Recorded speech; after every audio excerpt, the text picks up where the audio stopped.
Well, welcome everyone. I'm Clarence White. I'm the Associate Director at the Eastside Freedom Library. Uh, Thank you so much for taking time to join us and also watch the film maybe again for most of you and maybe for the first time for others.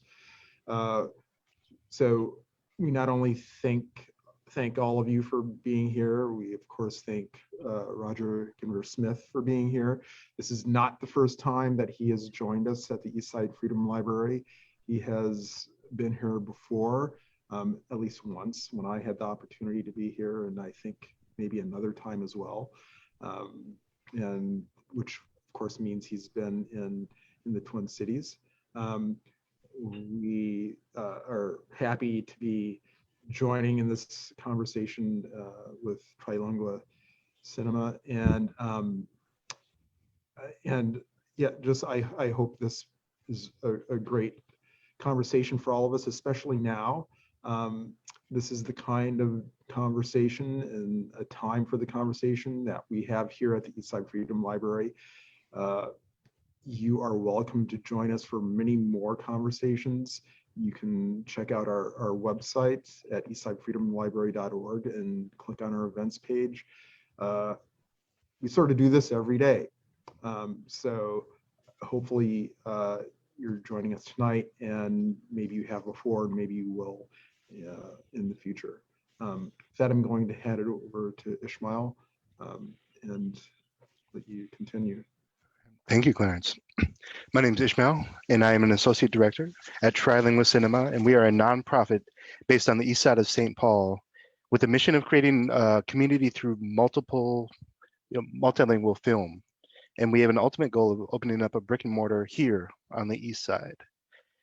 And with that, it is my pleasure to introduce Roger Guenveur Smith. And he is a prolific artist that has granted us with seminal performances with Eddie in Deep Cover, Rudy in Malcolm X, Lenny Maru in Eve's Bayou, Rodney King in Rodney King, and famously, Smiley in Do the Right Thing. Welcome, Roger.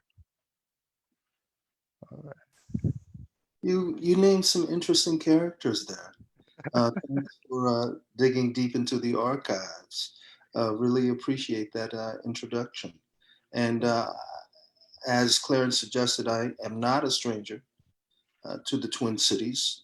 I have had the pleasure to have been at the library actually in St. Paul a couple of times. And it was an extraordinary experience. And I have worked at Penumbra Theater on several occasions in St. Paul as well, and on the other side of the river at the Guthrie Theater and the Walker Arts Center. I have taught at Macalester College. So I continue to return to the Twin Cities. I wish that I could be with you in person at this time, but circumstances beyond our control have made the electronic box the go-to way of communicating at this moment, but I appreciate your invitation into the box. Good to share it with you. Thank you. And it's our pleasure to host you here. We're very grateful. And with that, I'll just go over the agenda for the evening. So Clarence and I will start with 2 questions, and then we'll open it up to the audience to ask Roger some questions. And towards the end, just have a little outro.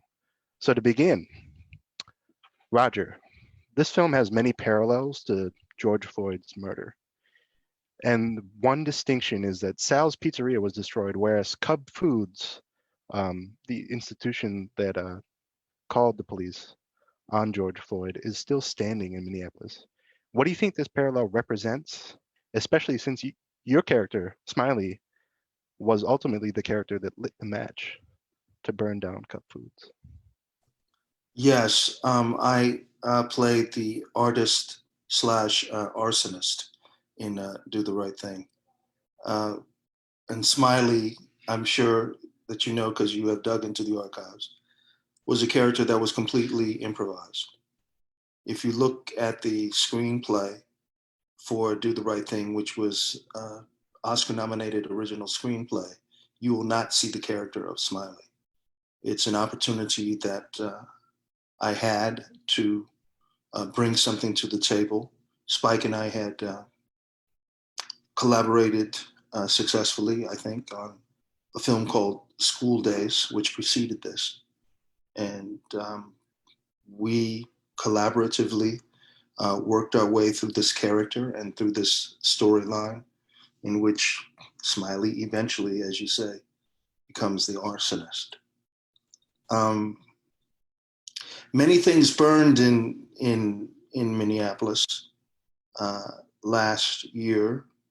Cup Foods did not, but certainly the fire that time was comparable, I suppose, to the imagined fire of Bed-Stuy, Do or Die, 30 years ago now, 31 years ago, filmically.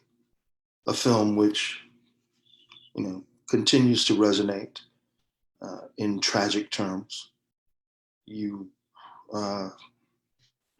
compared the filmic, fictionalized killing of Radio Raheem to the all too real killing of George Floyd on Memorial Day last year in Minneapolis. And it could be compared to the killing of Eric Garner as well in Staten Island, a man who lost his life at the hands of Officer Pantaleo, who did no time for the crime, which was broadcast. It was videotaped. And in fact, the only person who really did time was the young man who did the videotaping of the asphyxiation of Eric Garner, who said famously, "I can't breathe, I can't breathe, I can't breathe, I can't breathe," which became kind of the new mantra of America.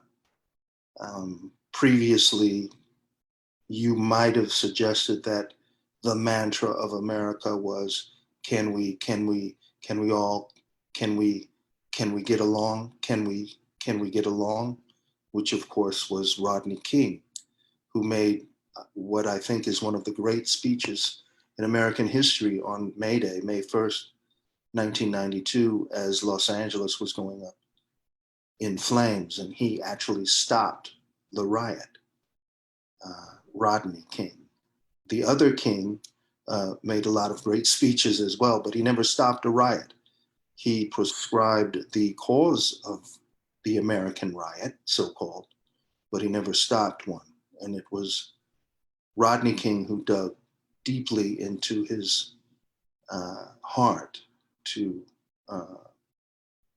lend us some very instructive gospel. And I had the opportunity to do that piece, Rodney King, at Penumbra Theater. Sarah Bellamy very graciously invited me to return there with Rodney. The moment, in which we're living in present is fraught with conflict, with violence, frustration. And I know that many of you who are tuned in this evening have been out there on the front line. And I commend you for your articulation, for your commitment. It was not expected, perhaps, that the Twin Cities, the Minnesota nice environment would go up in smoke. But when George Floyd went down, I immediately thought of those three men who 100 years ago were lynched in Duluth, who were working in a circus. Three Black men who were accused of sexual assault. and were hanged, as many people observed the hanging. And in fact, it's said that Bob Dylan's father, who lived in Duluth at the time, witnessed that and told his young son about that hanging. And Bob Dylan went on to write a song about it called Desolation Row, the first lines of which are the selling postcards of the hanging, the circuses in town, which was then an inspiration to Huey P. Newton and Bobby Seale when they were organizing the Black Panther Party for self-defense in Oakland, California in 1966. And they listened to this constantly, this Bob Dylan song, Desolation Row, from the album Highway 61 Revisited, which of course is a highway which runs all the way up parallel to the Mississippi from New Orleans straight up to where you all are right now. So the mythos of American tragedy, brutality, the violence against Black bodies played itself out in Memorial Day in Minneapolis in a disturbing but not an altogether unexpected way. And the violence of the history of where you all are now is something that has rarely been acknowledged. And I think there was an editorial in the New York Times about the so-called Minnesota Nice mythology, which was kind of broken down. But within that article, there was no discussion of indigenous conflicts, the great Dakota Wars of the 1860s, the largest execution in US history in Mankato, Minnesota. The death warrant signed by none other than President Abraham Lincoln. So we have to talk, when we talk about where you all are right now, which is where we all are right now, we are on, grabbed land. Right now I'm on Kauai land. I don't know where you all are, but we have to acknowledge that. And there was very interesting case out here in California. There was a place called Bruce's Beach in Manhattan Beach here in Southern California.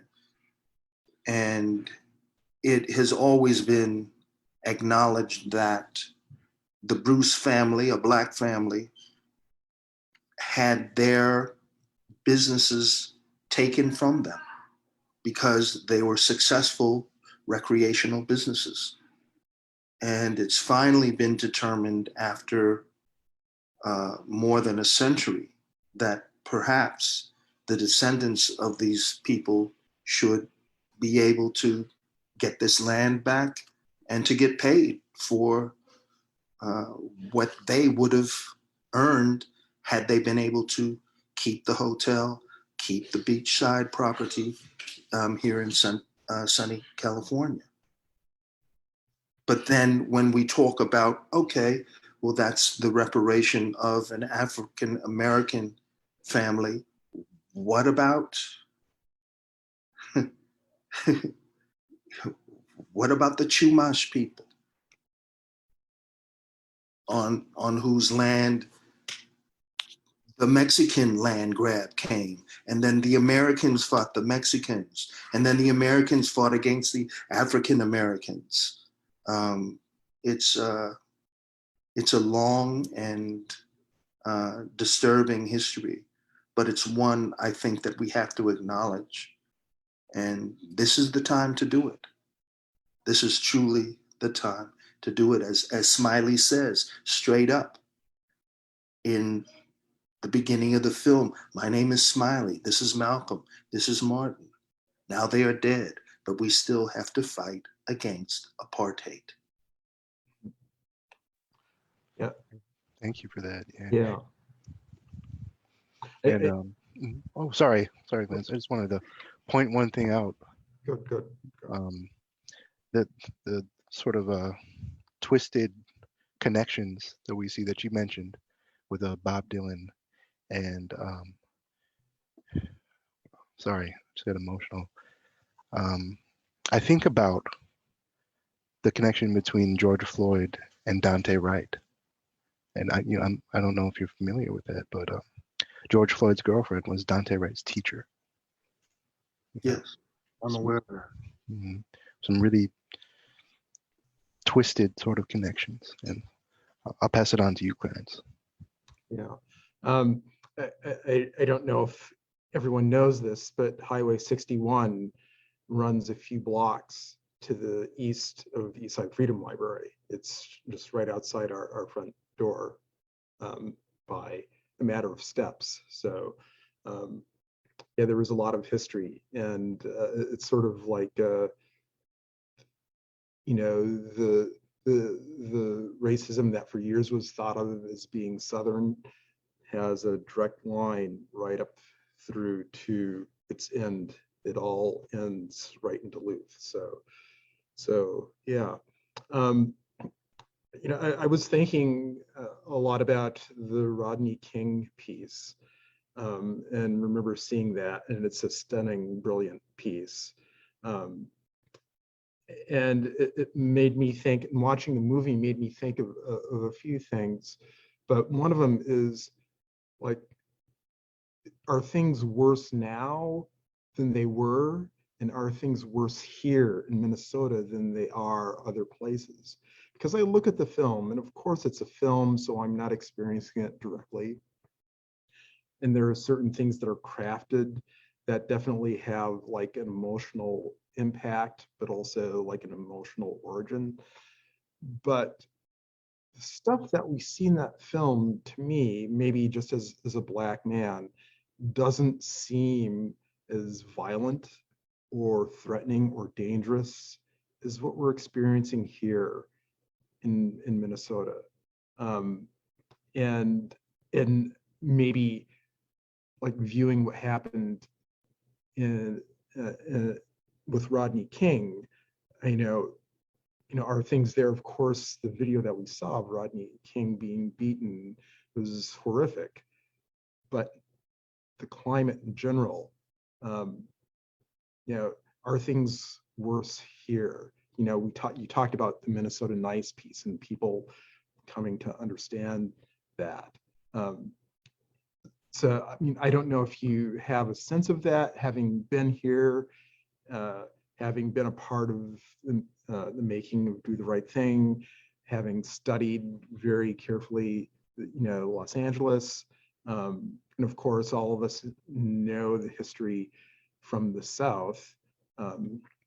There's another thing, there's a book written by Chris Lehman called Slavery's Reach that talks about the influence and the presence of slavery here in Minnesota during those years, and that, many places here in this state are highly, are very much the product of that slavery society and slavery mentality. And in fact, the streets that are right here by the library are named after Southern flowers that would never grow here. So I don't know, I'm wondering if you have a sense of that or feeling of that, because I would rather live there right now than here, because this is tense. Well, we are where we are. And we have to acknowledge that and we have to embrace that. We have to know that Do the Right Thing was a fictitious film. And all of those characters, even though they were based, I'm sure, on people that Spike had encountered growing up in Brooklyn, or they came strictly out of his imagination, or, they were plotted through improvisation, which certainly Smiley was. But we also must know that Spike was inspired by some very real people who lost some very real lives, and those folks are scrolled at the end of the film. Some of them, there are many of them, but certainly Eleanor Bumpurs is one of them, and certainly Michael Stewart was extraordinarily influential on this as well. Yes, and I like the way that they called them out. Yeah, Very. absolutely. There were these beautiful testimonial memorials, lists, not only to those people who had violently lost their lives, but also, if you recall, there's this wonderful list of musicians who contributed across genres. That Senor Love Daddy essay by my man Samuel L. Jackson, um, beautifully in tones. I think that the spirituality of this piece has a very special resonance. And in fact, my first appearance is in front of a church. In a sense, I'm kind of a street preacher, as it were, street artist. But would I rather be then? Well, I'm happy that I was then, and I'm happy that I am now. But certainly, the mechanics of the moment have made things more accessible to us, tragically accessible to us.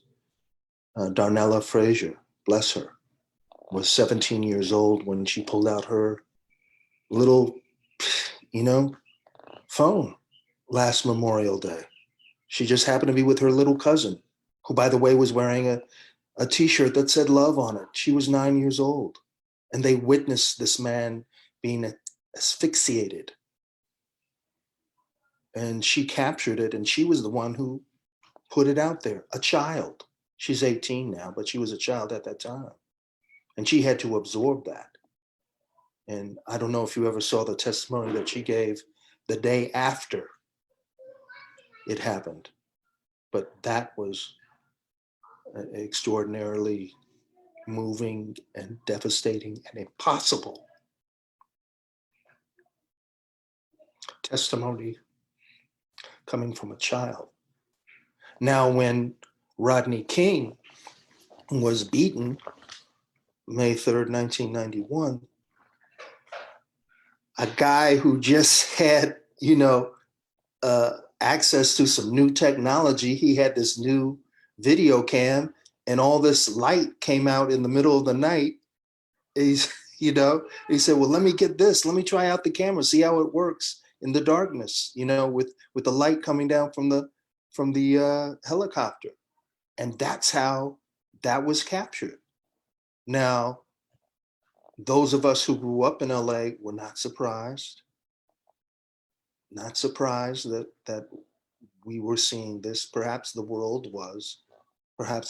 was devastated in a certain way. But those of us who had grown up in LA, who had contact with the LAPD, were not surprised at all. And as I say in the piece, in talking, imaginatively to Rodney, you went viral before viral was viral. And now we're living in this viral world where we can see a kid from a variety of angles, a kid wearing a Nike shirt that says, just do it. A kid throwing up his hands up in the air,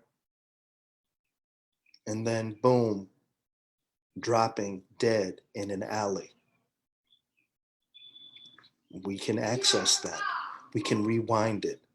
We can put it on slow-mo. We can watch it on our phone. We can fast forward it. We can rewind it. We can send it to our friends. We can put it on our Facebook page. We can put it on the gram. So we now have this extraordinarily disturbing access to trauma.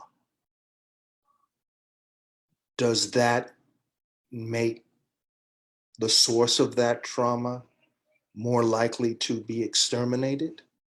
Or does it do the reverse and make us perhaps less sensitized to it? Or does it perhaps inspire those violators out there to wreak more havoc? Because that's what's going to get them in, in the internet world. Why have we had this spate of unchecked gun violence in the last couple of months? Why? Is part of the design, I suppose.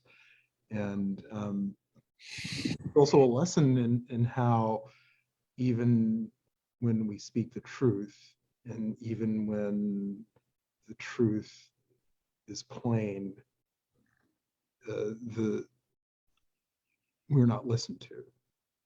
I think it's important what you said, that people where you grew up were not surprised or not learning anything by witnessing the film of Rodney King being beaten.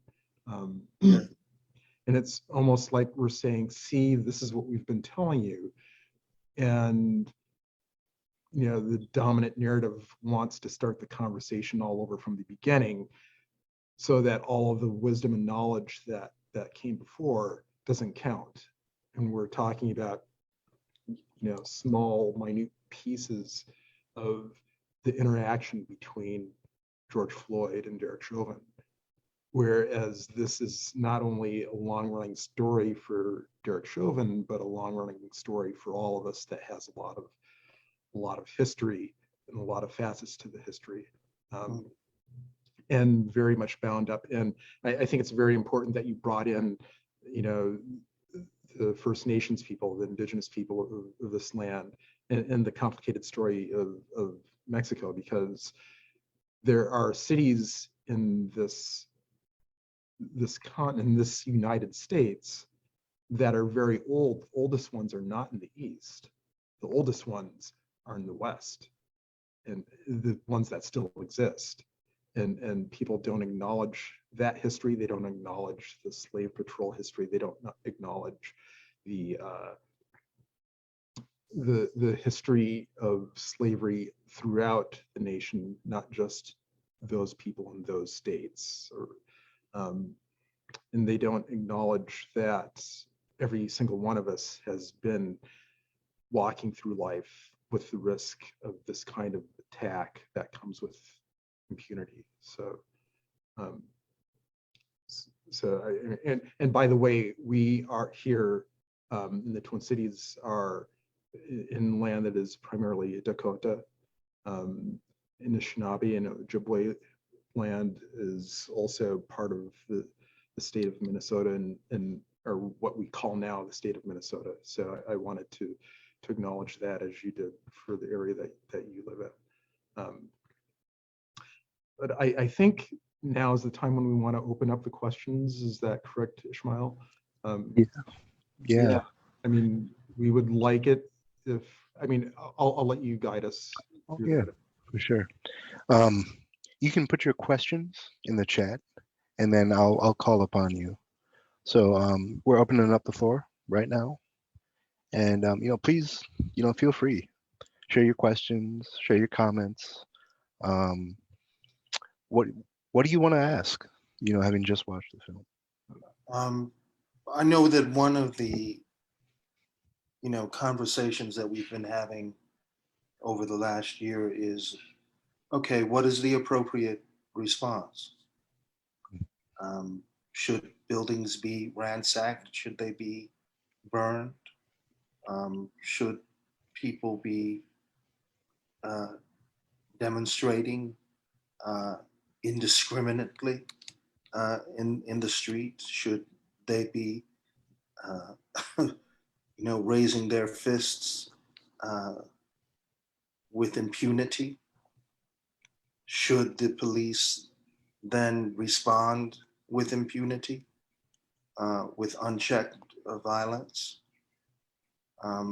Is the burning of a police precinct a proper response to the killing of a man?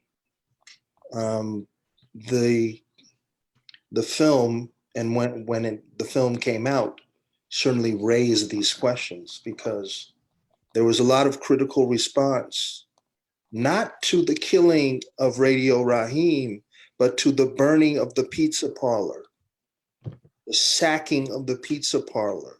There's this big question, did Mookie do the right thing when he threw the trash can through the window of the pizza parlor? Did Smiley do the right thing when he lit the pizza parlor up? And there were even some critics who suggested that pizza parlors would be going up in flames all over America because of this film. And that never happened, of course. But what did happen was that a young man by the name of Yusuf Hawkins, the same summer that the film came out, a young black man went to the wrong neighborhood in Brooklyn and was shot and killed. And as people marched in support of this young man who had lost his life, chanting Yusuf, Yusuf, there were people on the sidelines with the counter demonstration chanting USA, USA, and holding up watermelons. And this was the same time that, the so-called Central Park Five were rousted and run through, the Just Us system, and served how many collective years of time before they were exonerated? And a certain former president took out a full-page ad in the New York Times calling for their immediate execution. And when they were exonerated, never, ever admitted that perhaps he was wrong and that they were worthy of an apology. And a question out there? yeah, we have a question, but to speak to that point, that's still I took a film class a couple of years ago, and that's still a reaction that people have. Well, I feel like they shouldn't have burned down the pizza parlor. That's a big takeaway from the film. But we do have a question from Tatia, and would you like to ask, or would you like me to read it? Feel free to unmute yourself. Yeah, please. And start the video. Yeah. Sorry. I was wondering, do you think it's possible for the police system to change? And if so, how? I feel a bit hopeless about it, honestly. Well, I hope that you can get through your hopelessness and look forward to a day to which you will contribute individually and collectively. A day that we won't have to live with the kind of fear that we're living with in the current moment. When you ask about the police, well, the police are the function of a larger system. which we've been discussing earlier in this roundtable, a system which has not been dedicated to the democratic impulse of the American people, which is dedicated, unfortunately, to the repression of a large number of the American people, particularly the Native American people, and the imported and enslaved African American people. This is a history, I'm sure, with which you're familiar, but it's a history which we are very reluctant to acknowledge. And now's my time to plug the East Side Freedom Library, because here is a structure that was derelict, which is now booming and thriving with a history that is absolutely necessary that we learn. And thank you, Clarence. Thank you, Beth Cleary. Thank you, Peter Ratcliffe, for your continued contribution here and everywhere, because a library, I think, functions not only in the specific community off of Highway 61, but it's here off of the 10 freeway as well. Yeah. So don't despair, don't get confused, just read Langston Hughes. And this is from Camille. The parlor on fire felt appropriate in that situation in the movie. Lake Street businesses burning in June felt questionable. Okay, well, that's interesting. Comment. Whatever happened to the guy dressed in black who broke the windows at AutoZone?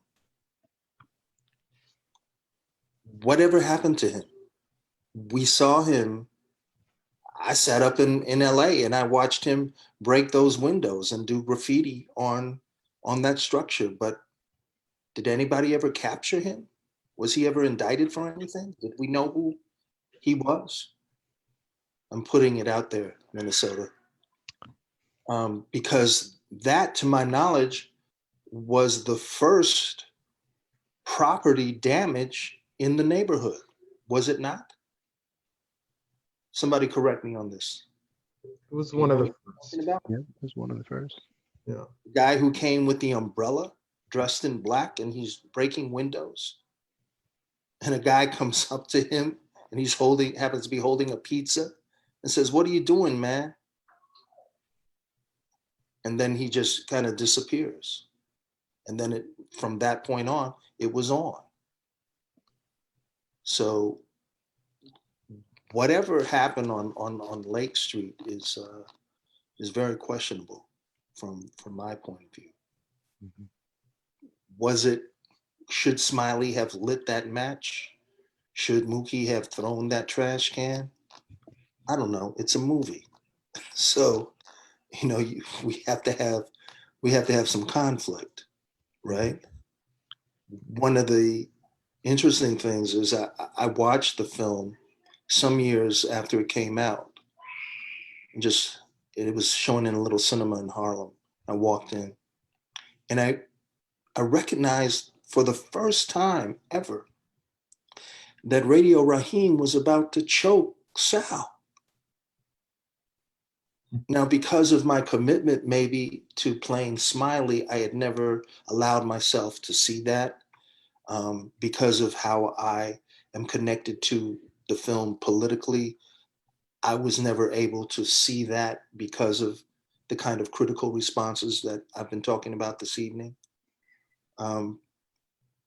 But hey, Radio Raheem could well have asphyxiated Sal. It was a very thin line there. But I don't think that a pizza parlor as valuable as a human life. Thank you. And we have another question from Jeff. And Jeff, would you like to ask that question or have me speak it out loud? This one, maybe? I'll ask it. I want to thank everybody for putting this on to Trilingual Cinema and the Eastside Freedom Library, and Roger for showing up. I really hadn't seen the movie in several years, and it's so fresh and current. But one of the things that, I don't know, Roger, if you're aware that right now in Minnesota, there's some question as to whether the press can be asked to leave demonstration sites. And that's kind of a live issue right now. The cops were taking pictures of the police last night, and I think the courts have ordered that. That's not where I was going. I don't know if you had heard that, but that's kind of a live. Taking photo of the press. Right, and they're telling the press, the cops are saying where the press have to leave, you can't stay. They give a dispersal order generally and then tell the press to leave as well. And that seems like a new one to me. But what I wanted to ask is, it seems to me that I don't recall property damage being linked to violence the way it is right now. So they say, was it a peaceful protest? And then the only, I mean, almost nobody. I think one person was killed in all of the unrest that occurred in the Twin Cities, and hardly anybody died in the whole nation and all the uprising that occurred after the Floyd execution. So then really you're talking about property damage. And I make that same distinction you do between, say, a pizza parlor and a human life. And so it seems to me that one thing we have to work on is to change so that we can use the word violence to refer to physical violence against human beings rather than violence against property. I want to. Yeah. Can you hear me? I'm on. Mm-hmm. Yeah, I think that that's an important distinction. And, you know, the conflict with the press is a constitutional issue. We have freedom of the press in this country, guaranteed by the First Amendment of the Constitution. So the press must have a presence in the public interest and shall not be deterred from their duty, which is a sacred duty, to impart to the American people what the hell is going on, whether it's in the street or in the halls of Congress or wherever we're talking about. Somebody in the chat said that the Umbrella Man was arrested and indicted. So there's part of that story there, because it was a curiosity to me and I didn't know that. But it was an incendiary act, certainly. And we saw the way that the rest of that evening went, but apparently it kicked off right there at what was it? AutoZone? Yeah. Be in the zone. Mm-hmm. Yeah. Beth Cleary has a comment. I don't know if you want to unmute and speak to that, Beth, or I think Beth's going to have me read it. okay. Yeah, just read it down there. All right, so this is from Beth. There's an unconscious awareness of women and patriarchy in this film. Tawana spoke the truth. Rosie Perez's character struggling as a solo mother. Ruby Dee's isolation and anguish. Mookie's sister floating Mookie. It's striking 30 years later. How do you reflect on and imaginatively revise the shadow status of women in this film? What films must be made about BIPOC liberation? How many hours do you have, Beth? Because that's a big question and there's a big answer. And all of those things that you've noted are important aspects of this film. There was actually a film, a piece of the film which didn't make the final cut, in which Smiley presents Jade, played by Joie Lee, the world. And it's not the world, of course, it's grapefruit, which he had shoplifted from the Korean market. And that little scene is on YouTube, and I suggest that you watch it. It's an interesting moment in which Smiley tells Jade how he feels about her, but he does it through this amazingly fantastic, fantastically imagined gift of the world, which is a colorized grapefruit. But how do we now, in this moment, make films of liberation? Well, I think that it is important to acknowledge, to listen to voices of liberation from wherever they might come, whether it's in the present moment or in the past. I think that we must draw upon a wide range of voices, experiences, leaderships that have sustained us. One of my great mentors actually grew up in Rondo, MJ Mary Jane Hewitt. And she was extraordinarily influential on me. She said one day at Occidental College, which is where I did my undergraduate work, don't come to class next week, go to the lounge. We're gonna need more room. And in that room with her that next week was Maya Angelou. Also Roscoe Lee Brown, who did a scene from Dream on Monkey Mountain by Derek Walcott. And then sitting in the corner was James Baldwin, smoking a lot of cigarettes. And it was the impetus of this woman, the agency of this woman who had gone to the University of West Indies and written her dissertation as a comparison between Zora Neale Hurston and Miss Louise Bennett, the First Lady of Jamaican Folklore. That is what she introduced to me, which is an ongoing, as you know, literary cross-cultural obsession.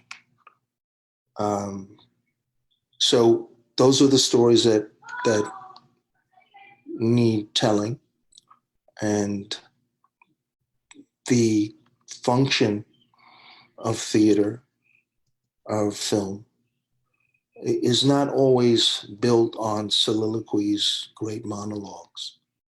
I think that what we do is built as well on great dioramas of silence, and must be built as well on great architectural structures of listening, that we consistently listen as well as pontificate. And that, again, is one of the oh so sad things that we are finding in this mad season of loss. I see, I mean, we're getting along in hours. I see there's one more question in the chat. Maybe we should go to that and try and wrap this up. Would you like me to read it, Ishmael, or? Sure, or if CN wants to ask. Yeah. CN, do you want to? Yeah, thank you. Go ahead. Thank you guys for putting this on. And thank you for participating with us, Roger. I want to know, we talked earlier about the concept of, of the destruction of property. But I'm looking at, the historical violence of the police unleashing on poor people and people of color. But the narrative is very, very different as we watched as we watched the attack on the Capitol on January 6th and all of the destruction of property and loss of life. And how does that parallel strike you?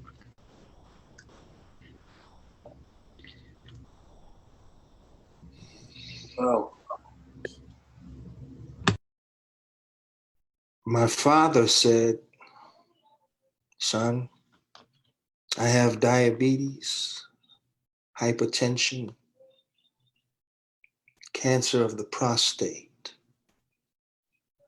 I'm a black man. I must admit it. But now that I've been a black man's son, why don't you go ahead and try it? But don't forget your father's golden rule. Get yourself a trade. Go to some professional school. You get something that they cannot take away. You see, in Washington, D.C., we Negroes built the Capitol, but did we Negroes get the credit? For many a year, I ran an elevator there, and no, son, I do not regret it because I saw firsthand that power has its ups and downs. And my second hand was on the lever. And now you want to be an artiste. You think you're so goddamn clever. You know, if Van Gogh was Negro, he would have cut off more than an ear. You hear?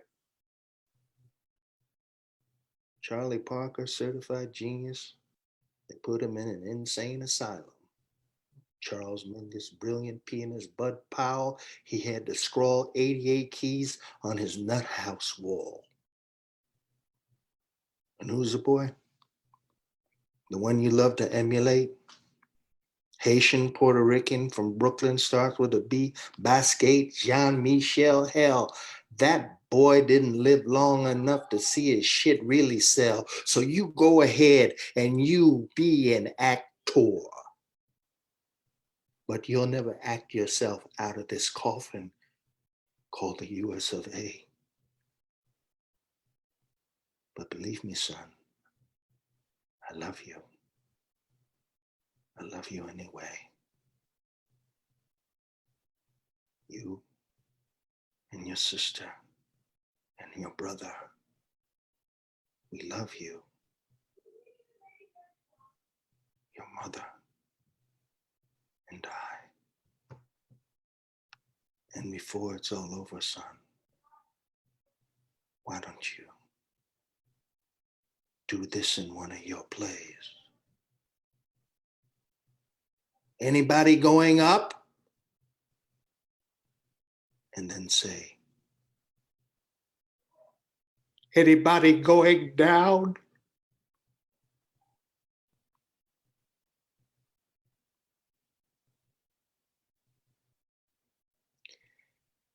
And that's what I thought about on January 6th. I took it personally. We built that Capitol building. Enslaved African American people built that building.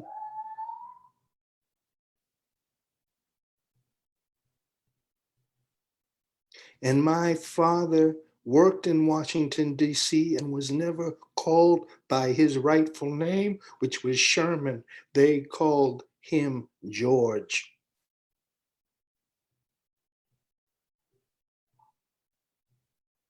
Because any black man in a position of servitude was called George.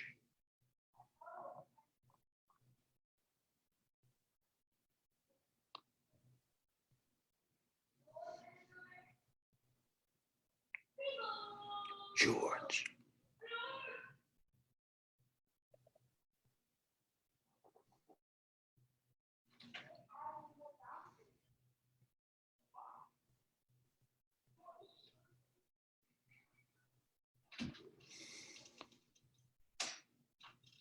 We have to reclaim the true stories. Our fathers and grandfathers built a lot, had it taken away, or just not acknowledged.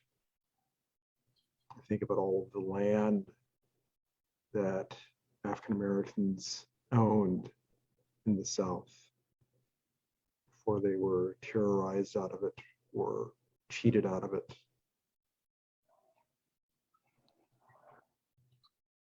The history of how this country was built. I mean, thank you again for mentioning, like, we value capital and work, and most of the capital for most of the history of this country was in the land, which was taken. And the crux of creating the economy sat on the shoulders of people who were never paid for their labor and were treated horribly, to put it mildly. And there's a huge legacy there, which barely gets spoken. And you put it so profoundly. And we aren't even allowed to be American. You talked about the people shouting USA in response to people standing up for someone who lost their life. Are we not allowed to be American? Are we not allowed to be? We may have papers that say we're citizens, but somehow we don't get to realize our rights, both civil or human.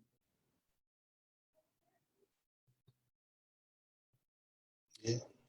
Thank you for that story. Thank you. Thank you for that poem. Mm. It brings me back to listening to Fences in August Wilson's piece. And it is just this profound poetry. Listening to that, it is this profound poetry. And I think that's what you just gave us. And there's so much truth in that art. And your father's saying, put this in your play. And it's like, we have to tell the stories because the art can't lie. And you just did that there. Thank you. I think we have to let folks go home, so to speak, even though I think most folks are home. I have to thank everybody on this call for joining this conversation. I know that it's a lot of hours to spend in front of a screen, but it's really important. It is an honor to be here with all of you, but especially with Roger. And thank you for gifting us this,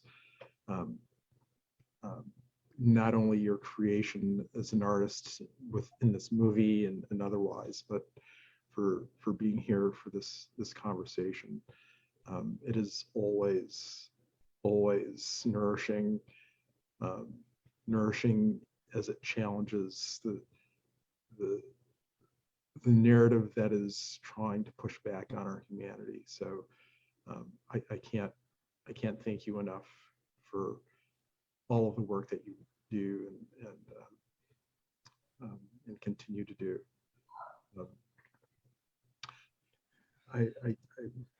Yeah. totally lost for what I'm supposed to say to wrap this up, and I don't know that I really can, and I don't know that there's anything else I can say except that these conversations will continue. They continue here at the Eastside Freedom Library.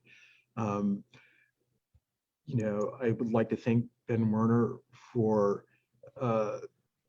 you know, finding the place for this. We didn't even talk about gentrification, which is a big issue, a more complex issue than just the term gentrification, which is an issue in the film here. Why'd you step on my sneakers? Who told you to move to my neighborhood? Yes. On my sneakers. Yeah. But you know, we are having these conversations around, not around housing justice, with the consciousness of you know, the racialized inequities that exist in our housing, both in home ownership and in the rental market. More of those conversations, more conversations on racial solidarity. We didn't talk about the in the film, they decided not to destroy the Korean grocery store. We have something called the Kaleidoscope Project, where there's a cohort of writers coming together who are part of the African diaspora and Asian American writers. You know, we just had one with Indigenous writers and Black writers. And there's a lot more in your work. And I thank Jordy and Ishmael and Trilingua, because they are bringing to us more of these conversations with what they're showing us right now through the screen. Hopefully one of these days we can have this on our front lawn and in other places on the east side and around the Twin Cities. I'm looking forward to the curation of all of that. I don't know, I think this is something to, this conversation is one to go to sleep on and maybe wake up in the morning and bring to church tomorrow and to all of the conversations throughout the week. It's going to be a challenging week, regardless to what happens on Monday. I guess, Ishmael, is there anything else you wanted to say, maybe about May 17th or Sure, yeah. things? Yeah. Thank you, Clarence. Thank you, ESFL, and thank you, Roger. You know, I'm not gonna lie, it's been an emotional night. And I'm very grateful for the knowledge that you dropped, for the presence that you bring. And I just want to ask, you know, what are some upcoming projects that you have that we can keep an eye out for? Well, I have a new solo called Otto Frank, which is inspired by the father of diarist Anne Frank. And I was to have done a premiere at the Public Theater in New York this season, but the Public Theater was not happening this season and may not happen next season, but knock on wood, a season near you soon. But that's been a great and challenging journey for me. Of course, my Otto Frank does not exist only in the 1940s in Amsterdam. He lives and breathes in the present moment, as does his murdered daughter, Anne. Thank you. Yeah, and let's keep an eye out for that. You know, I'm super excited to see. Yeah. And just a couple of things to close us out. We will send out a survey to everybody, so make sure to complete that.